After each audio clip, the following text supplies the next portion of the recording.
Back here on a Wednesday morning, and my pleasure to welcome in studio the Clerk of the District Court, Janice Sexton, and Under Sheriff Josh DeBree with me in studio as we talk a little bit about a scam that is continuing to kind of plague some folks here within Albany County. And good morning, Janice. How are you here on this Wednesday morning? I'm fine, thank you. I appreciate you coming in and talking a little bit about this, because I know you visited with our news reporter Sarah Teeter, and we've got the story available laramie.youtube, but this seems to be kind of a persistent problem and involving some of the names of people that are working within your office. Talk a little bit more specifics in terms of what you're hearing from the public and why you feel this is a big problem right now. Well, I think it is because being jury duty, and people are intimidated by not only the court system but by law enforcement. And jury duty is a serious thing, and I think they're thinking if they use a staff member's name, there will be more trust in the request being made. And they've specifically used a couple of my staff's names, just saying that they've been called, they haven't showed up, and some money will take care of it. Yeah, and that's the troublesome part, is when you do get informed you have jury duty, you never actually get a call from your office. It's always something that gets sent from your office, basically. Right, and I can't speak for municipal court and circuit court, but we all pretty much work the same way. Jury questionnaires go out once a year, and if you've gotten one and filled it out and turned it back in, then you know you're in the jury pool.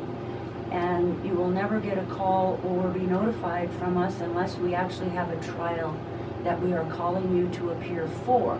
Okay. But there again, we will never threaten you, we will never ask for money, and the only way you might see a sheriff is if you're called for jury duty and you don't show up. Yes, and then that's where the troublesome the trouble kind of starts in that regard. But what are some things that you've heard maybe from the public, if you can give some examples in terms of what they're hearing, if you know of anything off the top of your head, Janice? Well, the last one I heard, and it doesn't make a lot of sense, but in talking to Josh, probably the caller didn't stay on the phone long enough to get into the money part, but they accused the Clerk of District Court of missing a deadline in getting the questionnaires out, and therefore somehow costing this person money. But they must have hung up, and like I say, they sound so convincing that probably the further they talk, then they get into the money part and how they can buy their way out of it. Certainly, we're visiting with Clerk of the District Court, Janice Sexton, about this jury duty scam that's going out over the phone. But if you get a phone call that's not legitimate, that's kind of the first step in this process. I'll bring in Under Sheriff Josh DeBree, and appreciate you coming in and visit with me. What are you guys doing from your side of the ledger in terms of enforcement and I guess, is there a way for the public to kind of help out in any sort of investigation in this manner, Josh? The easiest way for everybody to help out is just to report any suspicious phone calls, anything that sounds anything like some of these various scams that are going out. The only way we know that they're out there, and the only way we can do anything about them, is if they're reported. Oftentimes these are people from even different countries. They have pretty good scams set up. Usually they're difficult to investigate, but if we don't know they're out there, we can't try to investigate them. Obviously you can't provide a lot of details on an ongoing investigation, but is that the case in this situation here with some of the latest ones? Yeah, there's 3 or 4 different ones. Some of them involve back taxes. Some of them involve missing jury duty. Some of them involve arrest warrants. Mm-hmm. And they're starting to use fraudulent names of deputies from our sheriff's office, from her office. We just, we take down all the information we can get. Oftentimes they're having these people go get green dot cards or prepaid cards, and they're giving numbers over the phone. And once you do that, there's no coming back from it. So we just encourage the community to be cautious of these type of phone calls. Never give out personal information over the phone. And if they have any questions or they think it might be real, come down and speak to the elected officials. Come down to the sheriff's office, the clerk's office, and ask questions. Okay, so that's one of the biggest things. Anything, is there from a prosecutor, this might be a tough question for you to answer, but is there certain penalties that go with this, Josh? Oh, absolutely. I mean, this is fraud all day long. Right. So we would love to be able to catch these people, close a case on this. So we just ask that if people get these phone calls that they report it, whether it's the Laramie Police Department or the Sheriff's Office for Albany County. Okay, so just get a hold of one of those law enforcement agencies as basically as quick as possible. Correct. Okay, so again, scams. We've got a lot of scams that do go on. Unfortunately, all the time we hear of some in the Casper, some in the Cheyenne area, and I think from a scam standpoint, it kind of starts to kind of float around some of these various scams. Have you found that in previous investigative We pieces? have. We've also seen that the incoming phone calls from these people continue to change various regions around in Laramie. I think a lot of the recent ones were Pinedale area. Okay. We were also aware that there's phone apps where these people can get on and change their phone numbers at any given time and make it look like they're from a certain area, like a local number. They'd be more trusted if it was a local Wyoming number as opposed to a foreign number. So maybe being kind of cautious. If you don't know the number, maybe don't answer. Correct.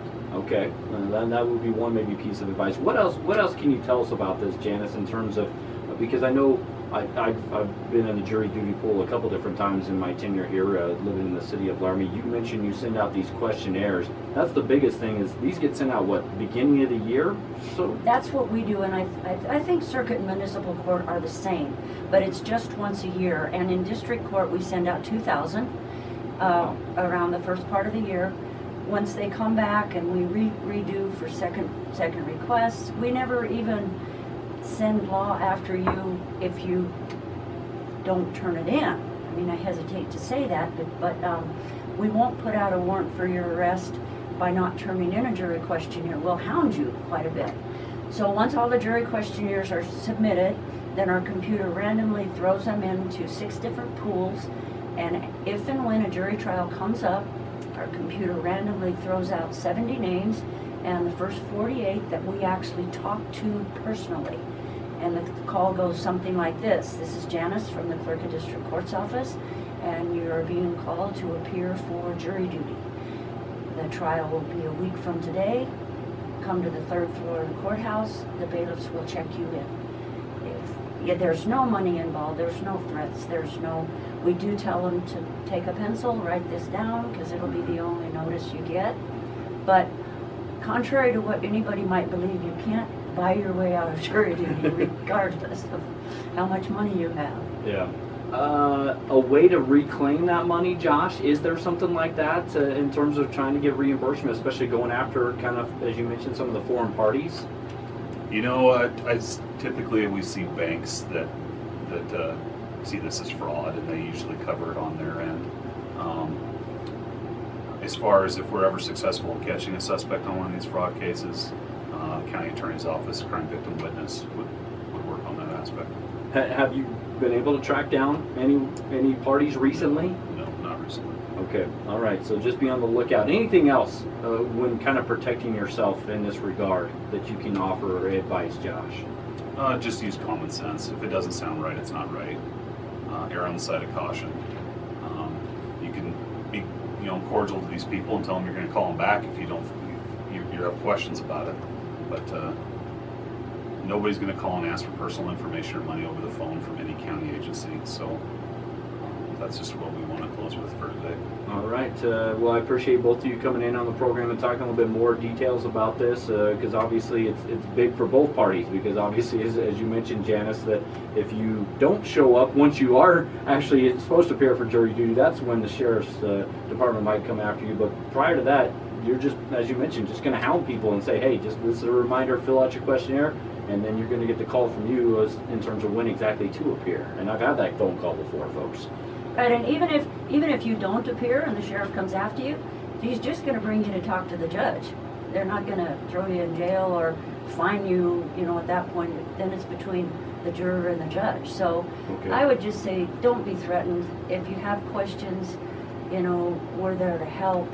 Law enforcement and the court system, they're not to be, don't be afraid of us. What's your office number, just in case, for the clerk of the district court, if people do have questions and they're not quite sure whether this is actually truthful or not, whether they're supposed to come in? Well, what's the best way to get in contact with your guys' office up there? Our number is 307-721-2508. And even if it's a circuit or municipal question, you know, with that number we can get to the bottom of it. Okay, all right. Janice, appreciate you coming in, and Under Sheriff DeBree, appreciate you guys coming in and talking about this, because it's really important. You know, it sounds like this is kind of a recurring pattern here in our community and across the county right now. All right, thanks so much. Thank you. Thank you.